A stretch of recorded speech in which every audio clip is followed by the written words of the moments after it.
Hello everyone, myself Dr. Harisankar Singh. We have already discussed about the Faraday's law in the previous video, and in this video I will be discussing the Maxwell third equation that is based on the Faraday's law. So let's start. As you are already familiar with this table is giving the generalized form of Maxwell equation in both differential and integral form. You can focus on the third equation that is based on the Faraday's law. Michael Faraday demonstrated that an electric current may be induced in a circuit by changing the magnetic flux enclosed by the circuit. That induced electric fields are very different from the fields produced by electric charge. And Faraday's law of induction is the key to understand this behavior. The integral form of Faraday's law is written here. That is, closed integral E dot dl over contour C is equal to minus d by dt surface integral B dot n cap dA. Note that in this version of Faraday's law, the time derivative operates only on the magnetic fields rather than on the magnetic flux, and both electric field and magnetic field are measured in the laboratory reference frame. The main idea of Faraday's law is changing magnetic flux through a surface induced an EMF in any boundary path of that surface, and a changing magnetic field induces a circulating electric fields. In other words, you can say if the magnetic flux through a surface changes, an electric field is induced along the boundary of that surface. If any conducting material is present along that boundary, the induced electric field provides an EMF that drives a current through the material. Here, as expanded view of the standard form of the Faraday's law, you can see in this closed integral tells the sum of contribution from each portion of the closed surface C in a direction given by the right hand rule. And electric field is the defined in volt per meter, and it is the vector quantity, so arrowhead is present. And this dot product tells you to find the part of electric field parallel to the incremental path along contour C, and dl is the incremental segment of path C, and d by dt is the rate of change with the time, where the quantity surface integral B dot n cap dA is the magnetic flux through any surface bounded by contour C. And contour C is basically a line integral that is not a surface or volume integral. Note that electric field in this expression is the induced electric field at each segment of dl of the path C, and it is measured in the reference frame in which that segment is stationary. Basically, induced electric fields produced by changing magnetic fields with no points of originating or terminating, and thus have the zero divergence.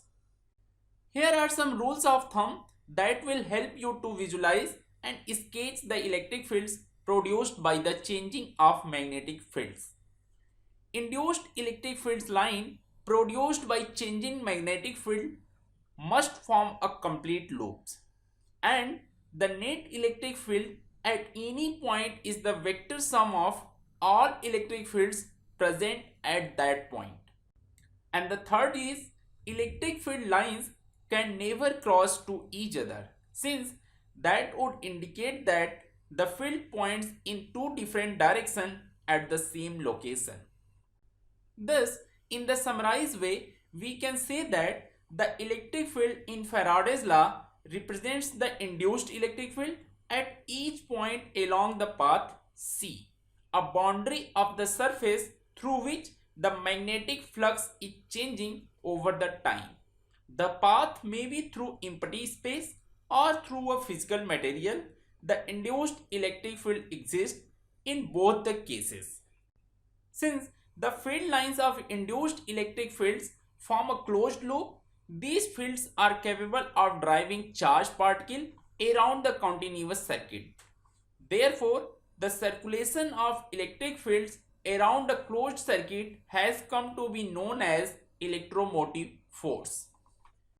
And the electromotive force is defined as closed integral E dot dl over contour C.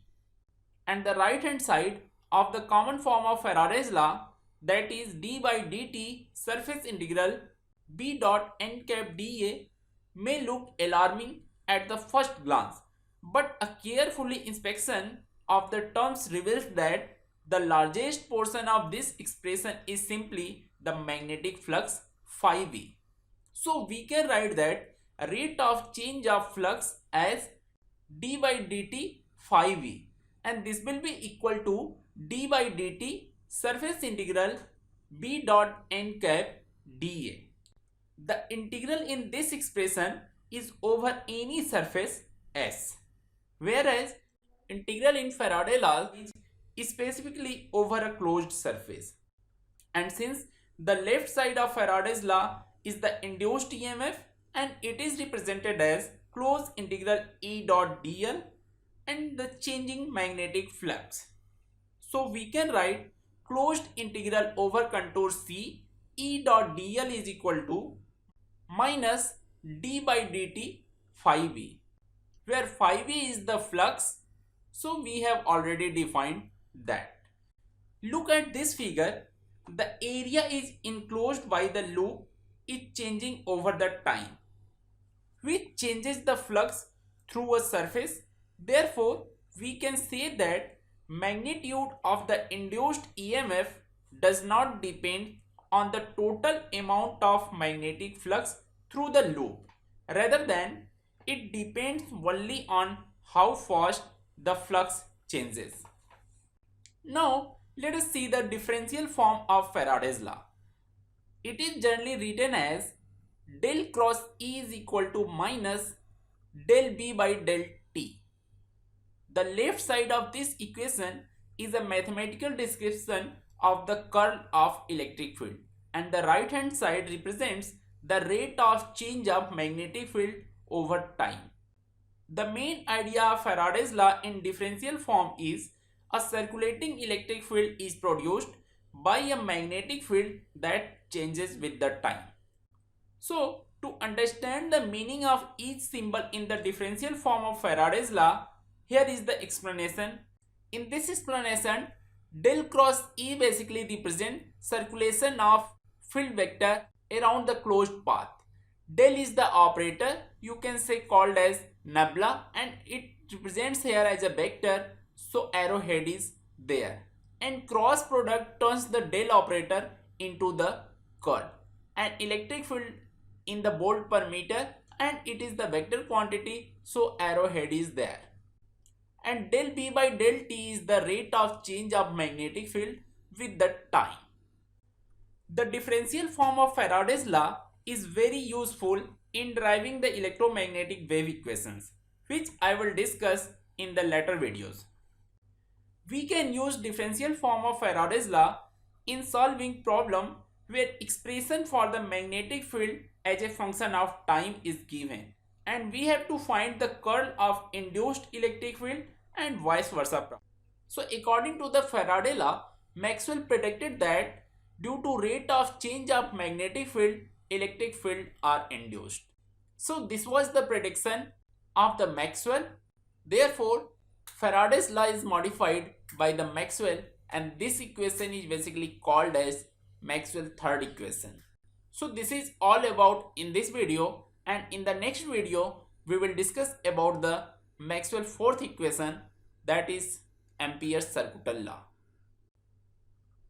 Thank you for watching this video.